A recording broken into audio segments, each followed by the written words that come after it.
Hallelujah, praise the Lord, wonderful Jesus. प्रभु यीशु तेरा धन्यवाद हो। Thank you Jesus, Father God I thank you. पिता हम आपका धन्यवाद देते हैं कि आपने अपने पुत्र यीशु मसीह को इस जगत में भेजा है। धन्यवाद देते हैं प्रभु जी उन सारी बरकतों के लिए, उन सारी बातों के लिए, उन सारे प्रयोजनों के लिए जो आपने हमारे लिए किए हैं। प्रभु धन्यवाद है। दोस्तों, एक विषय हम आपके साथ आज बांटना चाहते हैं जो परमेश्वर के वचन में लिखा है, और मैंने इस बात को बहुत बार विचार किया कि क्यों बाइबल ऐसा कहती है। एक संदेश जो परमेश्वर ने मेरे हृदय में रखा है, उसको मैं आपके साथ बांटना चाहता हूँ।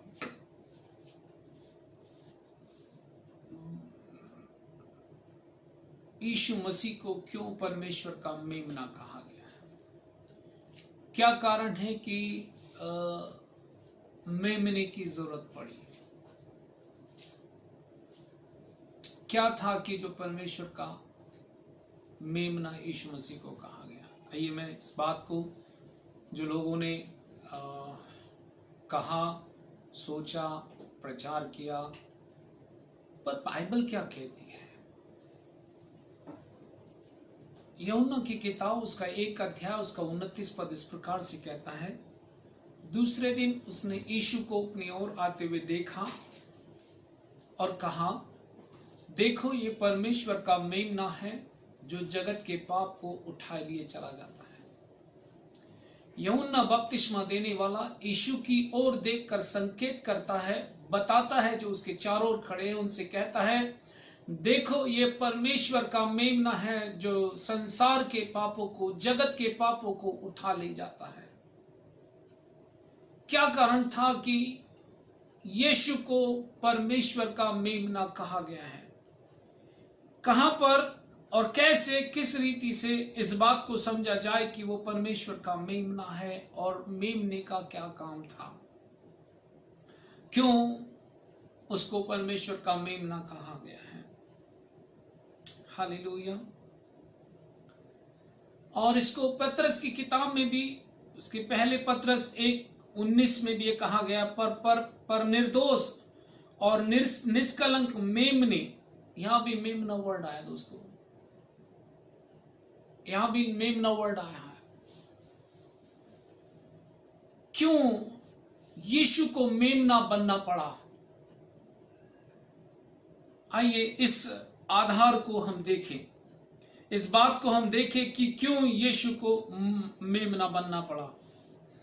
अगर हम बाइबल को देखें, पुराने नियम की किताब को देखें, तो वहां पर मेमने का एक बड़ा रोल था।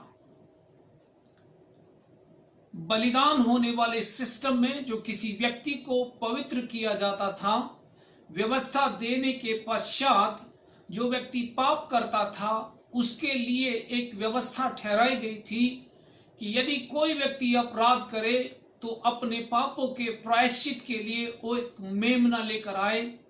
पर मेमने की जो क्वालिफिकेशन होगी, मेमने की जो शिक्षा होगी, मेमने का जो देखना होगा वो किस रीति का होगा, वो कैसा होगा, ये बात बाइबल बताती है। उसने कहा व्यवस्था के अनुसार जो व्यक्ति अपराध करता था वो उसको याजक के पास अपने पापों की क्षमा के लिए निर्दोष और निष्कलंक मेमना लाया जाता था। हालेलुया। इसी रीति से अगर आप लेवी व्यवस्था की किताब उसका 1 अध्याय उसके 4 पद को पढ़ें, तो वहां पर बाइबल कहती है, और वह अपना हाथ होम बलि के सिर पर रखे और वह उसके लिए प्रायश्चित करने को ग्रहण किया जाएगा। क्या कारण था कि कोई व्यक्ति उसके सर पर हाथ रखता था? दोस्तों, पहले मेमने की क्वालिफिकेशन देखिए। जो मेमना पापों की पश्चाताप के लिए लाया जाता था, वो मेमना एक तो नर होना चाहिए, दूसरा वो पवित्र और निर्दोष होना चाहिए, और इस बात का निरीक्षण जो था, इस बात की जांच जो थी, वो याजक किया करता था। जब याजक के एक मेमने को देख लेता था कि ये मेमना जो है पवित्र है, निर्दोष है, व्यवस्था की डिमांड के अनुसार है, तो उस मेमने को फिर क्वालिफाई किया जाता था। जब कोई व्यक्ति मेमने को याजक के पास लाता था तो जो व्यक्ति लेकर आया है वो व्यक्ति अपनी पापों की क्षमा के लिए, अपने पापों के प्रायश्चित के लिए लाया है। तो जो व्यक्ति लेकर आता था वो व्यक्ति अपना हाथ मेमने के सर पर रखता था। इसका अर्थ था कि ये व्यक्ति अपने पापों को उस मेमने पर शिफ्ट करता है। मेमना जो है वो व्यक्ति के अपराधों को ले लेता था इस रिप्रेजेंटेशन में, और व्यक्ति जो था वो मेमने की पवित्रता को ले लेता था। इस प्रकार से मेमना जो था एक व्यक्ति के पापों के लिए प्रायश्चित करता था। अगर इसे ध्यान से देखें, अगर की गहराई को जाने, तो मेमना जो था वो मनुष्य को शारीरिक रीति से पवित्र करने के लिए दिया गया है। ये मेमना जो था पापों के पश्चाताप के पापों को मिटाने के लिए नहीं लिया गया। ये मेमना जो था उसके लहू के द्वारा इस मनुष्य के अपराध ढांपे जाते थे। लहू जो था उन पापों को कवर कर लेता था। मेमने का जो लहू था वो उन पापों को कवर कर लेता था, और परमेश्वर उनको लहू में कवर देखता था। तो लहू जो है वो परमेश्वर को प्रसन्न करता था। हालेलुया। इसी रीति से निर्गमन की किताब में भी अगर आप देखें 29 अध्याय के 42 से 46 पद तक बाइबल कहती है तुम्हारी पीढ़ी से पीढ़ी में यहोवा के आगे मिलाप वाले तंबू के द्वार पर नित्य होम बलि ऐसा ही हुआ करे, ऐसे ही होम बलि नित्य हुआ करे। यह वह स्थान है जहां पर परमेश्वर लोगों से मिलेगा और उनसे बात करेगा। ये उस जगह को दर्शाता है कि जहां पर बलिदान होता था, और बलिदान जो उस व्यक्ति के अपराधों को क्षमा कर देता था, तब परमेश्वर लोगों के मध्य में आ सकता था। और ये बात 42 पद में बताता है, पीढ़ी से पीढ़ी में यहोवा के आगे मिलाप वाले तंबू के द्वार पर नित्य ऐसा ही होम बलि हुआ करे, ऐसा ही होम बलि हुआ करे। और यह वह स्थान है जिसमें मैं तुम लोगों से इसलिए मिला करूंगा कि तुमसे बातें करूं। परमेश्वर यहां पर जो व्यक्ति जिसके अपराध ढांप दिए गए उसके पश्चात ही वो उनके मध्य में आता था। हालेलुया। और फिर उसने 43 पद में कहा, और मैं इजराइलियों से वहीं मिला करूंगा, और वह तंबू मेरे तेज से पवित्र किया जाएगा। इसका मतलब है कि परमेश्वर पश्चाताप के बाद ही, प्रायश्चित के बाद ही, पापों के ढांपे जाने के बाद ही उस स्थान पर आएगा। ये वो स्थान है जहां पर प्रायश्चित किया गया और लोगों से परमेश्वर ने मुलाकात किया। 44 पद में, और मैं मिलाप वाले तंबू और वेदी को पवित्र करूंगा, और हारून और उसके पुत्रों को भी पवित्र करूंगा कि वे मेरे लिए याजक का काम करें। 45 पद में इस प्रकार से कहता है, और मैं इस्राएलियों के मध्य निवास करूंगा, मैं उनका परमेश्वर हूंगा। परमेश्वर इस प्रायश्चित के बाद इस्राएलियों के मध्य में रहता था। ध्यान देना इस बात पर, परमेश्वर इस्राएलियों के मध्य में रहता है पर उनके अंदर नहीं रहता है, क्योंकि उनके अपराध जो थे वो ढांपे गए थे, क्षमा नहीं किए गए थे। हालेलुया। इस बात को हम गंभीरता से देखें। 46 पद में कहता है, तब वे जान लेंगे कि मैं यहोवा उनका परमेश्वर हूं, जो उनको मिस्र देश से इसलिए निकाल ले आया कि उनके मध्य में निवास करूं, और मैं उनका परमेश्वर यहोवा हूं। दोस्तों, पुराने नियम में परमेश्वर किसी भी व्यक्ति के अंदर नहीं रहा, वो उनके मध्य में आता था। वो भी मध्य में तब आता था जब लोग अपने आप को पवित्र कर लेते थे। हालेलुया। ये लगातार बर्न्ट ऑफरिंग है जो पीढ़ी से पीढ़ी तक चलती रही। और ये जो बर्न्ट ऑफरिंग है, ये जो थी, ये उस स्थान पर जो तंबू का निवास स्थान, तंबू का द्वार था, उसी के ऊपर में ये बलिदान चढ़ाए जाते थे, ये ऑफरिंग वहीं चढ़ाई जाती थी। ये वो स्थान था जहां पर परमेश्वर अपने लोगों के मध्य में आकर उनसे बातचीत करता था। हालेलुया। यहां पर मेमने का जिक्र है दोस्तों। मेमना जो था, किसी भी व्यक्ति के जो अपराध करता था, उसके अपराधों की पश्चाताप के लिए, उसके अपराधों को ढांपने के लिए उस मेमने का लहू लिया जाता था, जिससे उसके अपराध ढांप देते थे। और परमेश्वर लहू को देख करके, निर्दोष मेमने के लहू को देख करके उनके अपराधों को नजरअंदाज कर देता था। हालेलुया। ध्यान देने योग्य बात है कि मेमने की जो पवित्रता है वो व्यक्ति लेता था जो मेमना लेकर आया है, और मेमना जो था उस व्यक्ति के पापों को ले लेता था, जिससे वो मेमना इस व्यक्ति के पापों के स्थान पर बलिदान होता था, और उसका लहू जो था उनके पापों को ढांप देता था। केवल पवित्र मेमना ही, परमेश्वर का मेमना ही उन अपराधों को ढांप सकता है। हालेलुया। यीशु ने अपने क्रूस पर किए गए बलिदान के द्वारा ये सब कुछ पूरा किया है। दोस्तों, आइए हम इस विषय पर थोड़ा सा देखेंगे, क्यों यीशु को मेमना बनना पड़ा। इब्रानियों की किताब उसके 9 अध्याय उसके 12 से 15 पद में देखें, और बकरों और बछड़ों के लहू के द्वारा नहीं। ध्यान देना, यीशु मसीह के बारे में कहा जा रहा है, और बकरों और बछड़ों के लहू के द्वारा नहीं, पर अपने ही लहू के द्वारा एक ही बार पवित्र स्थान में प्रवेश किया और अनंत छुटकारा प्राप्त किया।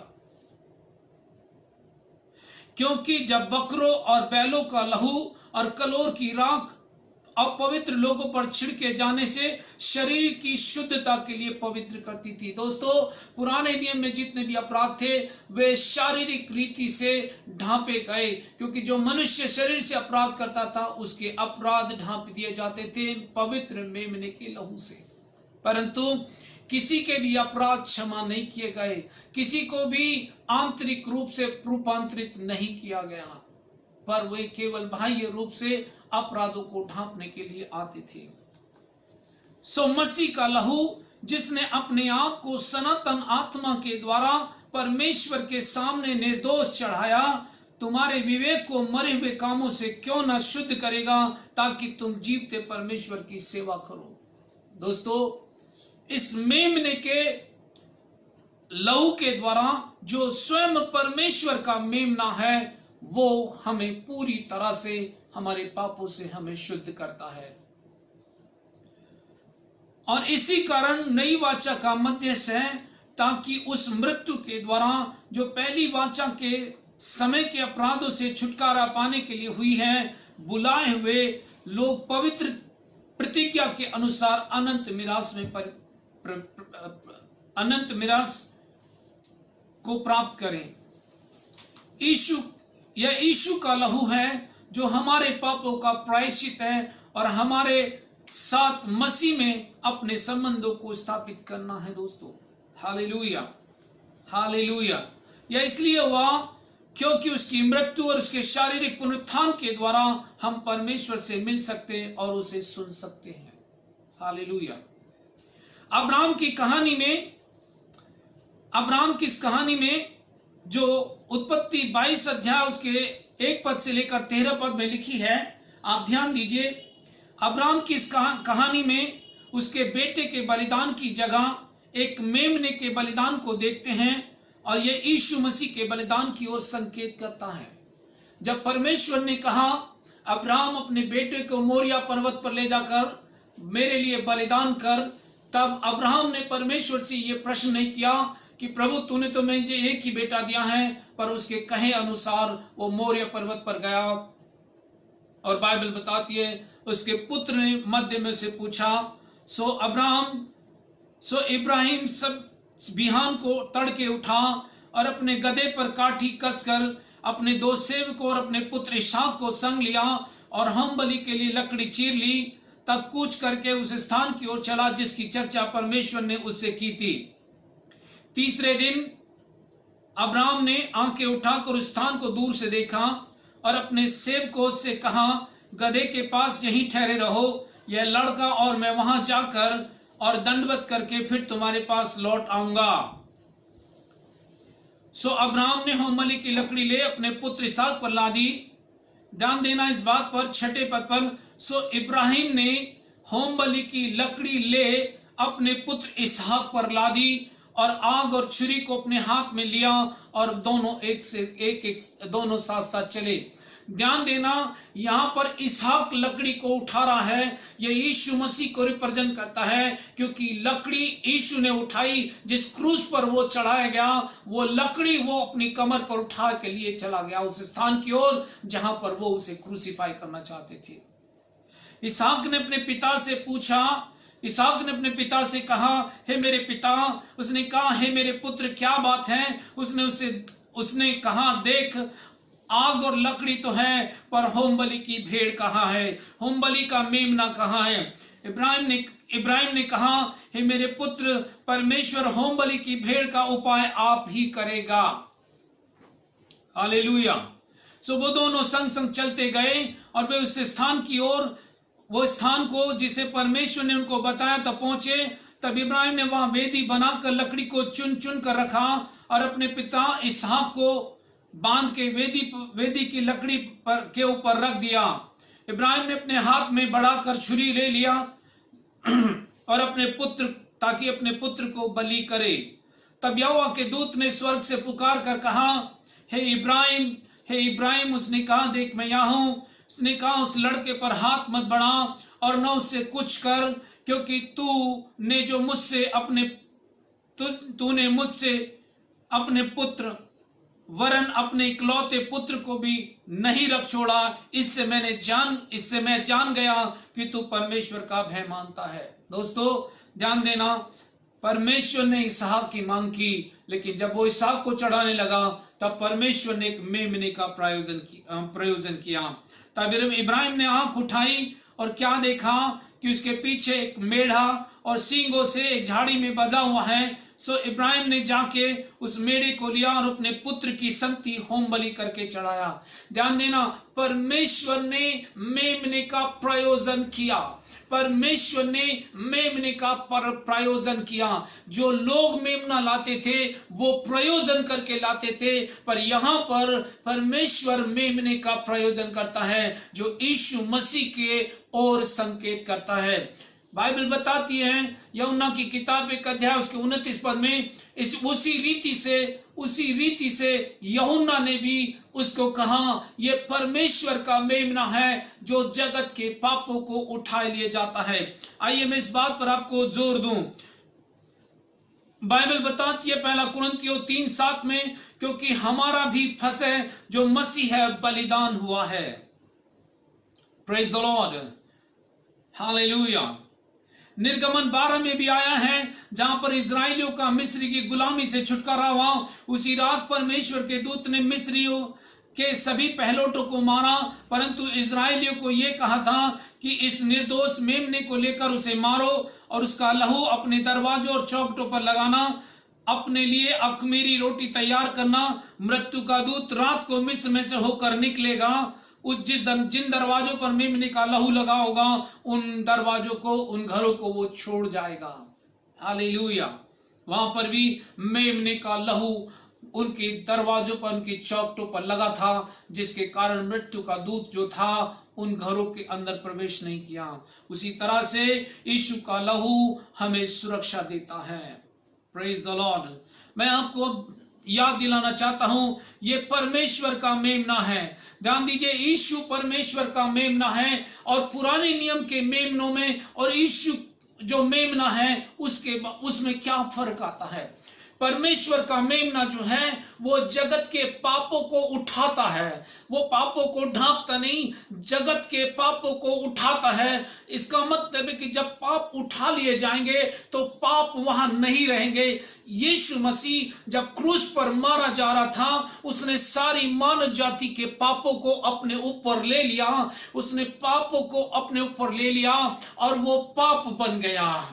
दूसरा कुरिन्थियों 5:21 पद में बाइबल कहती है, जो पाप को नहीं जानता था, जो पाप से अज्ञात था, उसी को परमेश्वर ने, उसी को उसने पाप ठहरा दिया। यीशु इस दुनिया में आपके स्थान पर, मेरे स्थान पर पाप बनने के लिए आया, ताकि उस पाप को हमेशा के लिए वो उठा ले और पाप को कीलों में जड़कर अपने सामने से हटा दे। दोस्तों, इस मेमने में और पुराने नियम के मेमने में एक ही फर्क है। पुराने नियम का जो मेमना था वो पापों को ढांपता था, ये परमेश्वर का मेमना जो है पापों को उठाता है, ये पापों को उठाए लेकर जाता है। इसका मतलब है कि जो भी व्यक्ति उस पर विश्वास करेगा, उससे कहेगा, प्रभु मैं विश्वास करता हूं कि क्रूस पर आप मेरे लिए मारे गए, मेरे लिए गाड़े गए, दोस्तों वो उस व्यक्ति के पापों को यीशु उठा लेगा, उस व्यक्ति के पापों को यीशु ले लेगा और यीशु की पवित्रता को ये व्यक्ति ले लेगा। यहां पर भी परिवर्तन होता है, वहां पर भी परिवर्तन हुआ। वहां पर पाप ढांपे जाते थे, यहां पर पाप उठाए जाते हैं। हालेलुया। यहां पर भी जब यीशु क्रूस पर मारे जा रहे थे, बाइबल बताती है जैसे पुराने नियम के मेमने को याजक जांचता था, ऐसे ही यीशु भी 5 याजकों के पीछे, इससे पहले कि वो क्रूस पर जाता, वो 5 याजकों के बीच में से गुजरा ताकि उसमें कोई दोष पा सके। पर 5 याजकों ने एक ही बात कही, हम इसमें मृत्यु का कोई भी दोष नहीं पाते। 5 याजकों ने यीशु को क्वालिफाई कर दिया कि ये परफेक्ट मेमना है, ये परफेक्ट मेमना है जो पापों को उठा लेगा। दोस्तों, यीशु मसीह इस दुनिया में पापियों को बचाने आया है, तो पापियों को वह कैसे बचाएगा? पापियों के पाप को वो ले लेगा और अपनी धार्मिकता उन्हें दे देगा। जब आप अपने पाप यीशु को दे देते हो तो यीशु की धार्मिकता को आप ले लेते हो। अब जो जीवन आप जी रहे हो वो आपका नहीं है, यीशु का है। अब आप अपना जीवन नहीं जी रहे हो, क्योंकि जो आपका जीवन था वो क्रूस पर क्रूसीफाई हो गया, वो उठा दिया गया, वो मिटा दिया गया, पाप का पूरा दाम चुका दिया गया। पाप के प्रति जो परमेश्वर की और व्यवस्था की डिमांड थी उसको यीशु ने पूरा कर दिया। अब किसी भी पाप का बलिदान नहीं रहा, क्योंकि यीशु जो है आपके पाप, प्रेजेंट के, पास्ट के, फ्यूचर के सारे पापों को उठाता है और उनको क्रूस पर मिटा देता है। जब आपके पाप मिट गए तो आपको क्या मिला? आपने उस मेमने की पवित्रता को ले लिया। आपके पास जो पवित्रता है उस मेमने की है। आपको पवित्र बनने के लिए कुछ करने की आवश्यकता नहीं है, क्योंकि यीशु की पवित्रता आपके पास है। आप यीशु के द्वारा क्वालिफाई किए गए हो। आप परमेश्वर के मेमने के द्वारा हम सर्वदा के लिए सिद्ध डिक्लेयर किए गए हो। ये परमेश्वर का मेमना है जिसकी पवित्रता आप लिए हो, जिसका जीवन आप जी रहे हो। यही बात बाइबल डिक्लेयर करती है। ये परमेश्वर का मेमना पुराने नियम के मेमनों से कहीं ज्यादा पवित्र और सिद्ध है, क्योंकि ये मेमना पापों को उठाकर मिटाता है। वो मेमना पापों को ढांपता था और किसी भी व्यक्ति को ट्रांसफॉर्मेशन नहीं लिया। पर परमेश्वर का मेमना यीशु मसीह हमें ट्रांसफॉर्म करता है। वो हमारी आत्मा को चेंज कर देता है, वो हमें नई फेलोशिप देता है, वो हमें नई आत्मा देता है, वो हमें नई सृष्टि डिक्लेयर करता है। अब हमारे पास जो जीवन है वो परमेश्वर के पुत्र का है। हालेलुया। क्या आप देख सकते हैं उसके फर्क को? वहां भी याजकों ने उसे परखा कि मेमना निर्दोष है या नहीं। यहां पर भी 5 याजकों के बीच में से गुजरा और 5 याजकों ने कहा, हम इसमें कोई दोष नहीं पाते, हम कोई भी दोष इसमें नहीं पाते। दोस्तों, क्रूस पर एक परिवर्तन हुआ है, एक ट्रांजिशन हुआ है, जहां पर आप मेमने की पवित्रता को लेते हो और मेमना आपके पापों को लेता है। बाइबल बताती है व्यवस्था की डिमांड को जो पाप के प्रति थी उसको यीशु मसीह ने पूरा कर दिया। अर्थात परमेश्वर के क्रोध को सर्वदा के लिए जो पाप के प्रति था उसको उसने पूरा कर दिया। परमेश्वर अब आपके और मेरे पापों पर क्रोधित नहीं है, क्योंकि वो आपको, परमेश्वर अब आपको जब देखता है तो वो मसीह में देखता है। जब वो मुझे देखता है तो मसीह में देखता है। उसे मसीह का बलिदान याद आता है, उसे मसीह का क्रूस पर मारा जाना, गाड़ा जाना, जी उठना याद आता है। जब वो उसमें आपको देखता है, वो आपको पवित्र और निर्दोष देखता है। आपकी पवित्रता जो है दोस्तों, अपने आप में नहीं है। आपने इस पवित्र जीवन जीने के लिए कुछ नहीं किया, ये तो उसकी पवित्रता है जिसको आपने ले लिया। हालेलुया। आपने अपने पापों की क्षमा के लिए कोई बलिदान नहीं दिया, ये तो उसका बलिदान है जिसने आपको निर्दोष साबित कर दिया। Praise the Lord. ये परमेश्वर का मेमना, सर्वोत्तम मेमना मेरे लिए इस दुनिया में आया और उसने मुझे सारे पापों से छुड़ा लिया। दोस्तों, मैं ये कहना चाहता हूं, पर ये परमेश्वर का मेमना कोई और नहीं, यीशु नासरी है। और इस मेमने ने मेरे अपराधों को सर्वदा के लिए क्षमा कर दिया। अब मैं अपराधी नहीं हूं। परमेश्वर मेरे पापों का लेखा नहीं लेगा, क्योंकि मेरे पापों को मेमने ने उठाकर क्रूस पर मिटा दिया। अब जो जीवन मेरे पास है वो मसीह का है। जीवन जीवन मेरे पास है, आनंदित जीवन मेरे पास है, जय का जीवन मेरे पास है, शांति का जीवन मेरे पास है, क्योंकि ये सब कुछ मुझे मसीह यीशु में मिला है। हालेलुया। अगर आप देखो तो बाइबल यही कहती है दोस्तों, बाइबल यही कहती है दोस्तों, बाइबल यही कहती है कि हम जान लें ये परमेश्वर का मेमना है। उसके सिद्ध बलिदानों के द्वारा ही हमको क्वालिफाई किया गया है। दोस्तों, ये परमेश्वर का मेमना कोई और नहीं, यीशु मसीह है। यीशु मसीह ने आपके अपराध क्षमा कर दिए, मेरे अपराध क्षमा कर दिए। परमेश्वर का मेमना सारे पापों को उठा लिए चला गया। जब उसने जान दी तब आप इस दुनिया में नहीं थे। आपके पैदा होने से कई सौ साल पहले, कई हजार साल पहले, आपके पैदा होने से उसने सब कुछ आपके लिए पूरा किया। आपके पास्ट के, आपके प्रेजेंट के, आपके फ्यूचर के उसने अपराध क्षमा कर दिए। क्योंकि जब यीशु क्रूसीफाई हुआ तब आप इस दुनिया में नहीं थे, तो आपके तमाम उम्र के पाप उसने क्षमा किए। उसने कोई आपके आज के पाप क्षमा नहीं किए, पिछले पाप क्षमा नहीं, उसने पूरे पाप क्षमा कर दिए। बचपन से लेकर बुढ़ापे तक के जितने भी अपराध आप करोगे या किए हैं, वे सब के सब क्षमा कर दिए गए। यही तो बात बाइबल कहती है। मैं किसी डॉक्ट्रिन को आपको नहीं दे रहा हूं, मैं किसी के मैसेज को ट्विस्ट नहीं कर रहा हूं। ये परमेश्वर के वचन के प्रति मेरी समझ है। उस समझ के आधार पर मैं कह रहा हूं, क्योंकि जब उसने आपको क्षमा किया, जब वो क्रूसीफाई हुआ, तब आप इस दुनिया में नहीं थे। तो यीशु ने कौन से पाप क्षमा किए, कौन से अपराध आपके मिटाए? संपूर्ण जीवन के अपराध आपके क्रूस पर मिटा दिए। दोस्तों, अभी कोई बलिदान बाकी नहीं रहा। आपके तमाम पापों को उसने क्षमा कर दिया। अब आपको पाप में जीवन जीने की आवश्यकता नहीं है। आप पवित्र और निर्दोष हो। आप परमेश्वर के मेमने का जीवन लिए हो। आप परमेश्वर के पुत्र की महिमा के लिए बुलाए गए हो। और आज वो आपको कहता है, नाउ अब तुम परमेश्वर की धार्मिकता हो। धार्मिकता का मतलब है कि आप परमेश्वर के साथ सही रिलेशनशिप में आ गए हो, परमेश्वर के साथ पवित्र संबंधों में आप आ गए हो। आप किसी भी समय परमेश्वर से बात कर सकते हो, किसी भी समय परमेश्वर को बात कर सकते हो, किसी भी समय उसकी फेलोशिप में आ सकते हो, किसी भी समय उसका कीर्तन कर सकते हो, उसकी आराधना कर सकते हो, क्योंकि यीशु मसीह में आपको परमेश्वर ने क्वालिफाई कर लिया। हालेलुया। दोस्तों, मैं ये कहना चाहता हूं, मेरा परमेश्वर जिसने यह प्रयोजन आपके लिए किया है, मेमने के सिद्ध बलिदान ने आपको और मुझको छुड़ा लिया। अंत में कंक्लूजन यह है कि व्यवस्था के सारे पापों को जो व्यवस्था डिमांड कर रही थी, उसको यीशु मसीह ने पूरा कर दिया।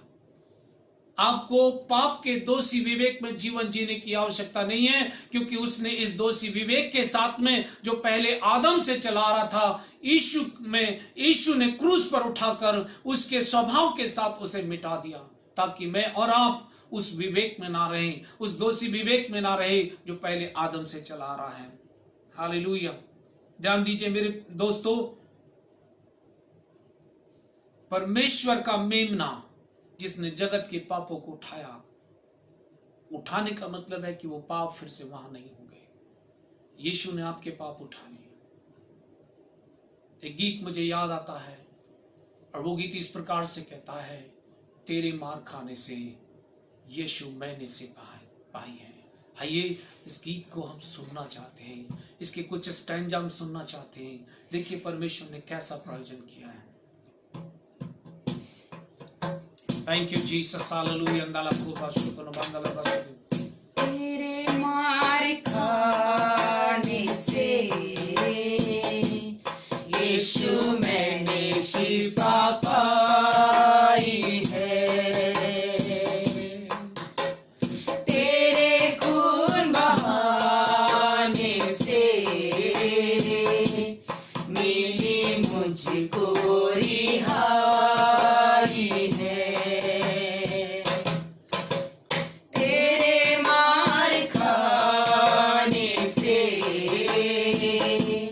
यीशु मैंने शिफा पाई उसके मार खाने से मुझे है। शिफा मिली दोस्तों।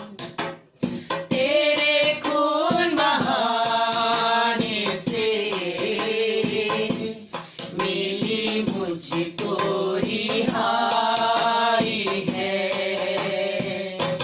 कोई चारागर तुझसा नहीं, कोई राहबर तुझसा नहीं, कोई चारागर तुझसा नहीं, कोई राहबर तुझसा नहीं, कोई चारागर तुझसा नहीं,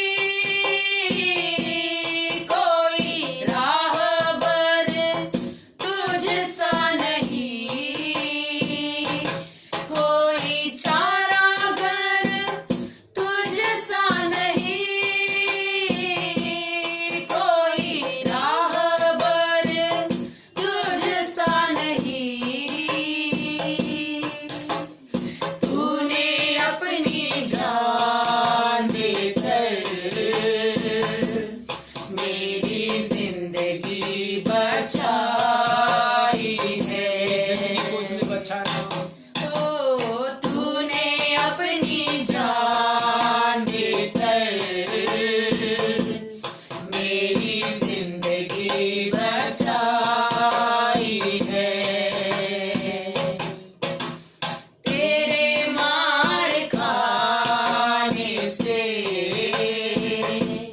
यीशु मैंने शिफा पाई है। तेरे खून बहाने से मिली मुझको रिहाई है। तूने वादा पूरा कर दिया है, अपनी पाक रूह से भर दिया है। तूने वादा पूरा कर दिया है, अपनी पाक रूह से भर दिया है। तूने वादा पूरा कर दिया है, अपनी पाक रूह से भर दिया है। तूने वादा पूरा कर दिया है, अपनी पाक रूह से भर दिया है। तूने मेरे कदमों को आसमानी राह दिखाई है। ओ तूने मेरे कदमों को आसमानी राह दिखाई है। तेरे मार खाने से यीशु मैंने शिफा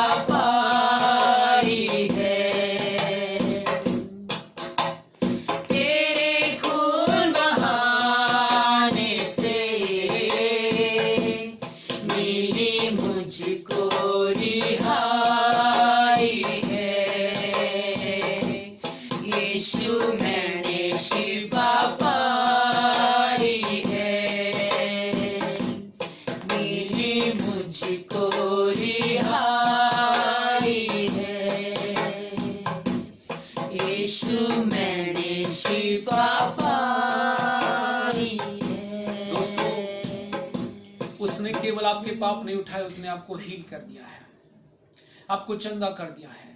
आज का वचन आपको शिक्षित करे, वो अज्ञानता जो व्यवस्था के द्वारा हमारे घरों में बैठी वो निकल कर चली जाए।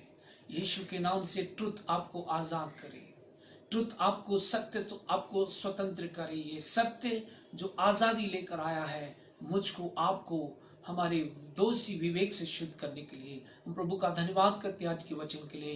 प्रभु इन वचनों से आपको आशीषित करे।